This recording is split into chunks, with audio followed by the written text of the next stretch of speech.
Jean Pertuis, est-ce que vous connaissez la villa Louis Majorel, rue Louis Majorel à Nancy? Oui, de l'extérieur. Vous n'êtes jamais, Non, vous ne l'avez pas jamais encore, visité? pas encore. Alors je vous propose de suivre le guide et de visiter cette villa Louis Majorel, la villa d'Idjika, que l'on peut visiter grâce à la direction départementale de l'équipement. Cette villa abrite actuellement les bureaux. Regardez.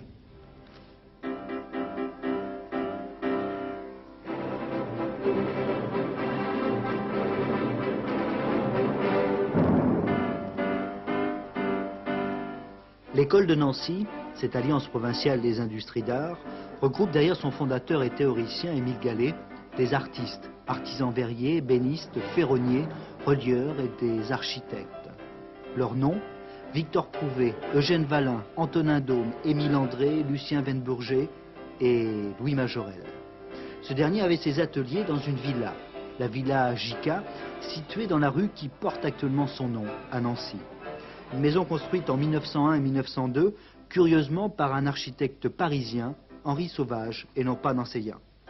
L'école de Nancy a puisé son inspiration novatrice dans la nature, d'où ce style nouveau prenant la forme déliée des végétaux, ses lignes souples et fluides, et s'environnant de décors d'animaux familiers picorant sous les ombrages verdoyants, les fruits traditionnels de nos vergers.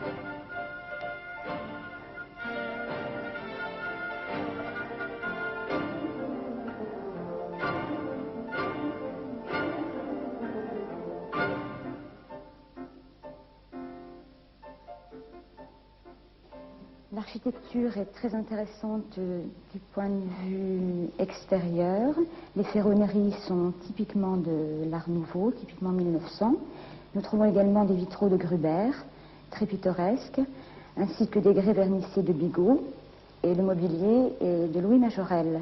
Majorel habitait dedans?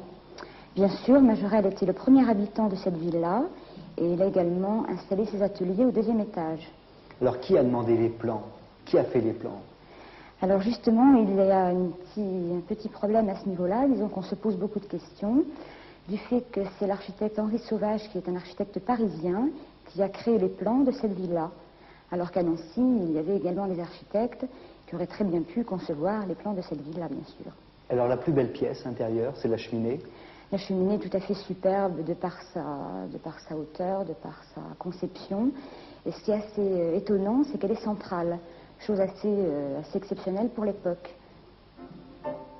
Depuis peu, la Villa Majorel est visitable grâce à la direction départementale de l'équipement qui satisfait la curiosité des visiteurs passionnés par ce style pluridisciplinaire exceptionnel dans l'histoire de l'art. Sur une musique de Darius Milhaud, un contemporain bien sûr de l'école de Nancy.